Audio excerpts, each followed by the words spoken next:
சினிமாக்காரங்க பொறுத்த வரைக்கும் கையை வச்சு மூடி வச்சிருக்க மாதிரி.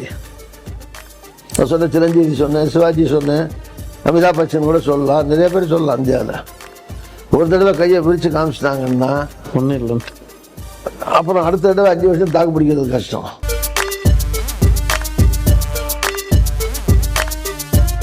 நீங்கள் அரசியலுக்கு வந்த சமயத்தில் திரைத்துறையிலிருந்து புரட்சித் தலைவர் எம்ஜிஆர் அவர்களோட பயணித்தீங்க. புரட்சித் தலைவர் அவர்கள் வந்த பொழுது அவர் ஒரு நடிகராக இருந்து தமிழகத்தினுடைய முதலமைச்சராக உயர்ந்தார். இன்றைக்கு அதே போல திரைத்துறையிலிருந்து ஒரு நடிகர் வந்திருக்கிறாரு. அவர் நான் இந்த தேர்தலில் வெற்றி பெற்று முதலமைச்சர் ஆகணும் அப்படிங்கிறாரு. நீங்க அதே ஒரு காலகட்டத்தில் பயணித்த ஒருவர், அங்க மிகப்பெரிய அனுபவம், தமிழகத்தினுடைய மிகப்பெரிய அனுபவசாலியான அரசியல்வாதிகள் நீங்கள் முறை. இவருடைய இந்த வருகை எப்படி பாக்குறீங்க? இளைஞர்களுக்கு நீங்க என்ன சொல்ல விரும்புறீங்க? இவருடைய வருகைக்காக ஒரு கூட்டமே கூடுது, அந்த இளைஞர்களுக்கு நீங்க என்ன சொல்ல விரும்புறீங்க? சினிமாவில் இருக்கிற ஒருத்தர் அரசியலுக்கு வரக்கூடாதுன்னு ஒன்றும் இல்லை. டாக்டர் வரலாம், இன்ஜினியர் வரலாம், வக்கீல் வரலாம்னா சினிமாவில் இருக்கும். அது மாதிரி சினிமாவில் இருக்கவங்களும் வரலாம்.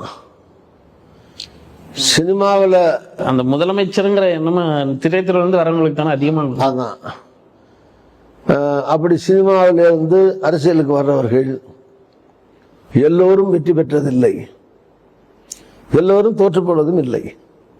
இப்போ எம்ஜிஆர் ஜெயிச்சிருக்காரு, ஆனால் பல பேர் வெற்றி பெறல.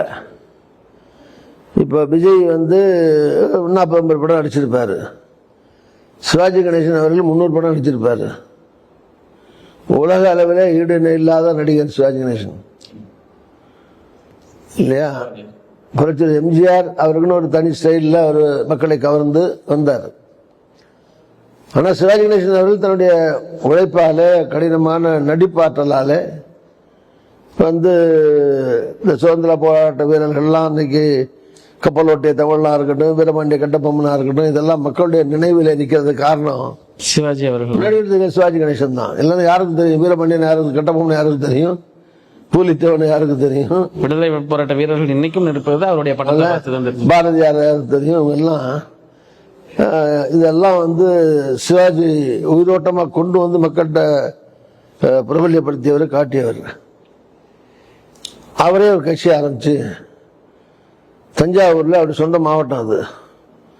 அதில் பெரும்பான்மையாக அந்த சமுதாயம் இருக்கிற இடத்துலையே போட்டி போட்டு அவர் போட்டி போட்டார். வெற்றி வாய்ப்பு கிடைக்கல.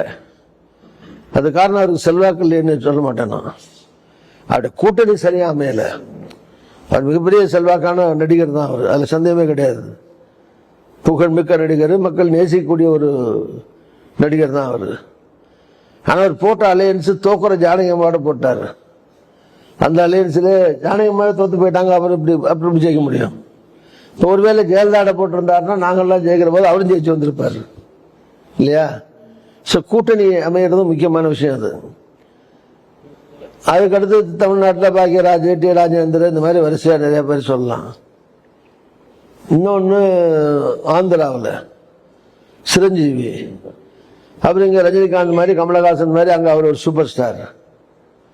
திருப்பதியில் கட்சி ஆரம்பிக்கும் போது பிரஸ்ஸே ஒரு 5000 பேர் நின்றுருப்பான், லட்சக்கணக்கான மக்கள் கூட்டம். அவரால் வெற்றி பெற்று முதலமைச்சராக வர முடியல. அதனால சினிமா, நான் நேரம் என் கண்ணால் நான் ஆந்திரா பொறுப்பாளராக இருந்தேன். ஆந்திராவில் நான் கட்சி பொறுப்பாளராக இருக்கும்போது சிரஞ்சீவி கட்சி தலைவராக இருந்தார். நான் ஆல் இண்டியா செக்ரட்டரி, ஆந்திரா தெலுங்கானாவுக்கு இன்சார்ஜ், பொறுப்பாளர். கண்ணால் பார்த்துருக்கேன். அவருக்கு அப்படியே பைத்தியமாக ஓடியார கூட்டத்தை பார்த்துருக்கேன், சிரஞ்சீவியை பார்த்து சத்தம் போட்டுக்கிட்டு. பட் அதே நேரத்தில் அது ஓட்டாக மாறல. அதனால இப்போ நீங்கள் உதாரணமாக போன எலெக்ஷனில் நம்ம சிரிப்பு ஆக்டர் இருக்காரு வடிவேல் போய் திமுகவுக்கு பிரச்சாரம் பண்ணார். போகிற இடத்துல எல்லாம் கணக்கில்லாத கூட்டம், பல்லாயிரக்கணக்கான கூட்டம் வந்துச்சு. 2016. ஆமாம், 16ல் அந்த அலையன்ஸில் யாரும் ஜெயிக்கவே இல்லை. அதனால கூட்டம், கவர்ச்சி, சினிமா அட்ராக்ஷன் இதெல்லாம் ஒரு பக்கம். ஸோ அதனால அவருக்கு ஒரு புல் இருக்கு, ஒரு ரசிகர் மன்றம் இருக்கு, இளைஞராக இருக்காரு, கூட்டம் ஆட்கள் வர்றாங்க, அதெல்லாம் ஒன்றும் பெரிய பிரச்சனை இல்லை. கொஞ்சம் ஓட்டும் வாங்கலாம். அதுக்காக ஓட்டமாக ஒன்றுமே வராது, பூஜ்ஜியம் தான் வாங்குவார்னு சொல்லலை. அங்கங்கே நிற்கிற ஆட்களை பொறுத்து வாங்கலாம், கொஞ்சம் கொஞ்சம் வாங்கலாம். ஆனால் வெற்றி பெற முடியாது, நிறைய இடங்களில் வெற்றி பெற முடியாது. அது காரணம் வேட்பாளர்கள் அங்கே போட்டிருக்கிற வேட்பாளர்கள் ரசிகர் மன்றத்தை மட்டுமே நம்பி ஒரு கட்சி வளர முடியாது. இப்போ புஷி ஆனந்த்னு இருக்காரு. புஷி ஆனந்த் பாண்டிச்சேரிக்காரரு, அவர் தான் அங்கே கட்சி மன்றத்தை நடத்துறாரு, அவர் தான் இப்போ கட்சியும் நடத்துறாரு. அங்கே யாரெல்லாம் அந்த மன்றத்தில் ரசிகர் மன்றத்தில் இருந்தாங்களோ அவங்களெல்லாம் சீட்டு கொடுக்குறாங்க. இப்போ இங்கே நிற்கிற ஆள் வரைக்குமே எல்லாருமே ரசிகர் மன்றத்தில் இருக்கிற ஆளுங்க தான். தமிழ்நாடு முழுவதுமே அப்படிதான். யாரும் அரசியல்வாதிகள் யாருக்கும் சீட்டு கொடுக்கல. எம்ஜிஆர் அப்படி கிடையாது. எம்ஜிஆர் அப்படி கிடையாது. அவருக்கும் ரசிகர் மன்றம் இருந்தது, கட்டுக்கோப்பான பலமான ரசிகர் மன்றம் இருந்தது, எம்ஜிஆர் மன்றங்கள். அவர் 77 சீட்டு கொடுக்கும்போது எல்லாருக்கும் ரசிகர் மன்றத்தை ஆள்களாக பார்த்து சீட்டு கொடுக்கல. இப்போ 77 நான் நின்னேன். நான் எம்ஜிஆர் படம் பார்ப்பேன், எம்ஜிஆருடைய ரசிகர் தான். ஆனால் எம்ஜிஆர் ரசிகர் மன்றம் கிடையாதுண்ணா. எம்ஜிஆர் ரசிகர் மன்றத்தில் நான் உறுப்பினர் கிடையாது. நான் படிச்சுக்கிட்டு இருந்தேன், வக்கீலாக படிச்சுருந்தேன், வக்கீலாக ப்ராக்டிஸ் பண்ணிட்டு இருந்தேன். தலைவர் எம்ஜிஆர் எனக்கு பிடிக்கும், படம் பார்ப்பேன், அது வேறு விஷயம். ஆனால் ரசிகர் மன்றத்தை சேர்ந்தவங்கிறதுக்காக எனக்கு சீட்டு கொடுக்கல, அரசியல்வாதி. அந்த மாதிரி இப்போ அவர் போடுற ஆள்கள் பூரா அவர் ரசிகர் மன்றத்தில் இருந்தாங்க, போஸ்டர் ஓட்டினாங்க, நோட்டீஸ் ஓட்டினாங்க, டிக்கெட் விற்றாங்க, என் கூடவே இருந்தாங்க, 30 வருஷமாக இருந்தாங்க, 40 வருஷமாக இருந்தாங்கன்னு சொல்லி போடுற ஆட்கள்லாம் அங்கே யாரோட மோதணும்? அங்கேருந்து அரசியல் தலைவரோட, தெரிஞ்ச அரசியல்வாதிகளோட, திமுகவோ அண்ணா திமுகவோ காங்கிரஸோ இப்படி இருக்கிற இதில் போட்டி போடுறது பலமான தெரிஞ்ச ஆட்களோட போட்டி போடணும். அதனால வெற்றி பெற என்னுடைய கணிப்பு என்னன்னா, வெற்றி பெறதுக்கான வாய்ப்பு கண்டிப்பாக கிடையாது.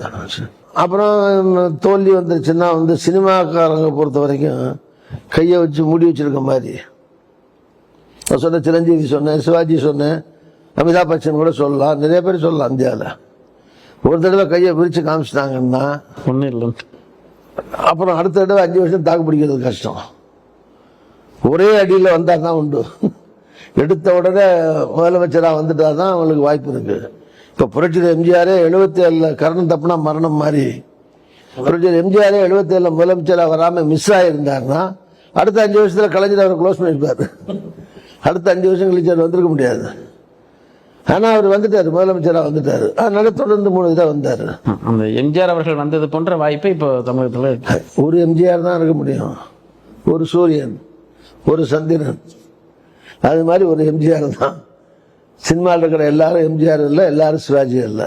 இந்த தேர்தலை பொறுத்த வரைக்கும் முதலமைச்சர் தொடர்ந்து சொல்லிக் கொண்டு வருகிறார், இது தமிழ்நாட்டிற்கும் டெல்லிக்குமான தேர்தல், எல்லோரும் மிக கவனமாக இதுல வாக்களிக்கணும் அப்படிங்கிறது, ஏன்னா தமிழகத்தினுடைய உரிமைகளை விட்டுக் கொடுக்க கூடாதுன்னு சொல்லியிருக்காரு. தேர்தல் எவ்வளவு முக்கியமான தேர்தல் தமிழகத்திற்கு? இந்த தேர்தல் ரொம்ப முக்கியமான தேர்தல் தான். ஏன்னா தமிழ்நாட்டுடைய நலன்கள், தமிழர்களுடைய உரிமைகள், தமிழ் மொழியினுடைய உரிமை, இந்த மாதிரி எல்லா விஷயங்கள்லையும் அது முன்னின்று குரல் கொடுக்கக்கூடிய ஒரு இயக்கமாக திராவிட முன்னேற்ற கழகம் தொடர்ந்து செயல்பட்டு வருகிறது. பிஜேபி எப்படின்னா ஒரு இன்க்ளூசிவா இல்லை. திமுக போன்ற கட்சிகள் இன்க்ளூசிவா எல்லாரையும் ஒருங்கிணைச்சு போற கட்சி இல்லையா? இப்ப இஸ்லாமியர்களோ கிறிஸ்தவர்களோ பிஜேபிக்கு பெரும்பாலும் ஓட்டு போட மாட்டாங்க. இப்ப காங்கிரஸ் அப்படி கிடையாது. ஓட்டு கூட வருதா குறைச்சி வருதான்னு பிரச்சனை இல்லை தமிழ்நாடு முழுதும். ஆனால் அவர்ஷன் கிடையாது. காங்கிரஸ் நாங்கள் போட மாட்டாங்க, அது எங்களுக்கு கெடுதல் பண்ணுற கட்சின்னு முஸ்லீமும் சொல்ல மாட்டாங்க, இந்தும் சொல்ல மாட்டாங்க, கிறிஸ்தவரும் சொல்ல மாட்டாங்க.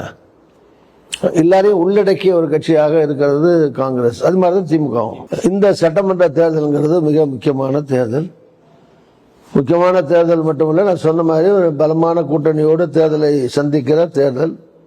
அதனால எங்களுடைய கூட்டணி வெற்றி உறுதி. ஓகே சார், பல்வேறு விஷயங்கள் சொன்னீங்க. இப்பொழுது ஒரு இறுதியாக ஒரு கேள்வி. அறந்தாங்கி சட்டமன்ற தொகுதியினுடைய ஒரு வாக்காளராக இந்த தொகுதியினுடைய சட்டமன்ற உறுப்பினருக்கு நீங்கள் வைக்கக்கூடிய கோரிக்கை இந்த தேர்தலில் என்ன சார்? அதாவது இந்த அறந்தாங்கி தொகுதி மட்டுமல்ல, தமிழ்நாட்டில் காங்கிரஸ் எம்எல்ஏ இருக்கட்டும், திமுக எம்எல்ஏ இருக்கட்டும், அதிமுக எம்எல்ஏ இருக்கட்டும், இல்லை எந்த கட்சி எம்எல்ஏ இருந்தாலும் ஒரு எம்எல்ஏ வந்து ஒன்றும் கடவுள் இல்லை. மக்கள் நினைக்கிற ஆசைகளை எல்லாம் நிறைவேற்ற முடியாது. 5 வருஷத்துல தேவைகள் எல்லாத்தையும் நிறைவேற்ற முடியாது. 5 வருஷத்துல எல்லாத்தையும் நிறைவேற்றிட்டா அடுத்த தேர்தலே வேண்டி இல்லையே. எதுக்கு 5 வருஷத்தோட தேர்தல் வந்துட்டே இருக்கு? 5 வருஷத்துல எல்லாத்தையும் எம்எல்ஏ பண்ணிட்டா உண்மை மக்களுக்கு எந்த பிரச்சனையும் இல்லைன்னா அப்ப எலெக்ஷனே வேண்டி இல்லையே.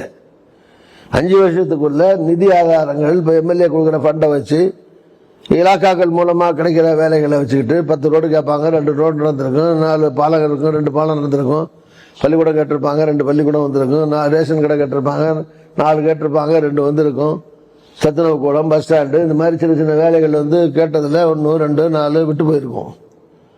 ஸோ அதை வந்து தொடர்ந்து வரும்போது இதில் என்ன இன்டென்ஷன் முக்கியம். செய்ய முடிஞ்ச காரியத்தை செய்யணும். ஓகே, செய்ய முடியாத யாரும் செய்ய முடியாது, கடவுளே இருந்தாலும் செய்ய முடியாது இல்லையா? ஆனால் செய்ய கூடிய காரியங்கள், இயன்ற காரியங்களை செய்யாமல் இருக்கிறது தான் தப்பு. ஆக மனசாட்சிக்கு விரோதம் இல்லாமல் படிப்பாக இருக்கட்டும், வேலைவாய்ப்பாக இருக்கட்டும், ஒரு ஹாஸ்பிட்டல் இருக்கட்டும், நல்லதாக இருக்கட்டும், கெட்டதாக இருக்கட்டும், தொகுதி இருக்கிற பணிகளாக இருக்கட்டும், இதெல்லாம் இதே சுற்றியோட அவங்களுக்கு நம்மளால் முடிஞ்ச ஓட்டு போட்டாங்க, மக்களுக்கு நன்றி கடன் பட்டிருக்கோம், நம்ம வேண்டியதை செய்யணுங்கிற அந்த நன்றி உணர்ச்சியோடு வேலை பார்த்தா போதும். மக்கள் வந்து அதை அப்ரிஷியேட் பண்ணுவாங்க. அதனால் எனக்கு பொறுத்த வரைக்கும் இந்த 5 வருஷம் ரொம்ப கடுமையாக உழைச்சி ராமச்சந்திரன் இந்த தொகுதியில் செயல்பட்டுருக்காரு. நான் சொன்னேன், என்னை விட அதிகமாகவே சுற்றியிருக்காப்புல. நான் இப்போ சுற்ற வேண்டியதில்லை. ஏன்னா நான் டெப்டி ஸ்பீக்கர், மந்திரி. நான் அங்கேருந்து ஒரு ஃபோனில் கூப்பிட்டு சொன்னால் இங்கே வேலை கலெக்டர், எஸ்பி, ஆர்டிஓ எல்லா வேலையும் நடக்கும். நான் ஒரு ஆள் அனுப்பி போய் பாருன்னா வேலை நடக்கும், ஃபோனில் சொன்னால் வேலை நடக்கும். அந்த மாதிரி 10-12 வருஷம் நான் பவரில் இருந்தேன். பட் அந்த மாதிரி பவரில் இல்லை. அப்படி இல்லாமல் வேலை செய்யறது கஷ்டம். அப்படி இருந்து மக்களுக்கு நிறைய காரியம் பண்ணியிருக்காப்புல. தொகுதி மக்களே வந்து எங்க வீட்டு பிள்ளை அப்படின்னு சொல்ற அளவுக்கு நிறைய பண்ணியிருக்காப்புல. அது எனக்கு மகிழ்ச்சி அளிக்கக்கூடிய விஷயம். தொடர்ந்து இந்த 5 வருஷம் வேலை பார்த்ததை காட்டிலும் இன்னமும் அதிகமாக உற்சாகத்தோடு மக்கள் அதிகமாக வாக்களித்து கூடுதல் வாக்களித்து வெற்றி பெற செய்தால், இந்த மாதிரி மக்கள் நம்ம மேல நம்பிக்கை வச்சிருக்காங்க, அதிகமாக ஓட்டு போட்டிருக்காங்க, இன்னும் நம்ம வந்து வேலை செய்யணுங்கிற உற்சாகத்தோடு எம்எல்ஏ ராமச்சந்திரன் வேலை பார்க்க வேண்டும், வேலை பார்ப்பார் என்று நம்புகிறேன். என்னுடைய ஆலோசனை என்னன்னா, தொடர்ந்து இந்த மாதிரி வேலை பார்க்கணும். மக்களுடைய அன்பை தொடர்ந்து பெறுகிற விதத்தில் அவருடைய பணிகள் இருக்க வேண்டும் என்பதுதான் என்னுடைய எதிர்பார்ப்பு, வேண்டுகோள். உங்களுடைய பல்வேறு அரசியல் பணிகளுக்கு இடையே வசந்த் தொலைக்காட்சி பேட்டி அளித்ததற்கு நன்றி. நன்றி, வணக்கம்.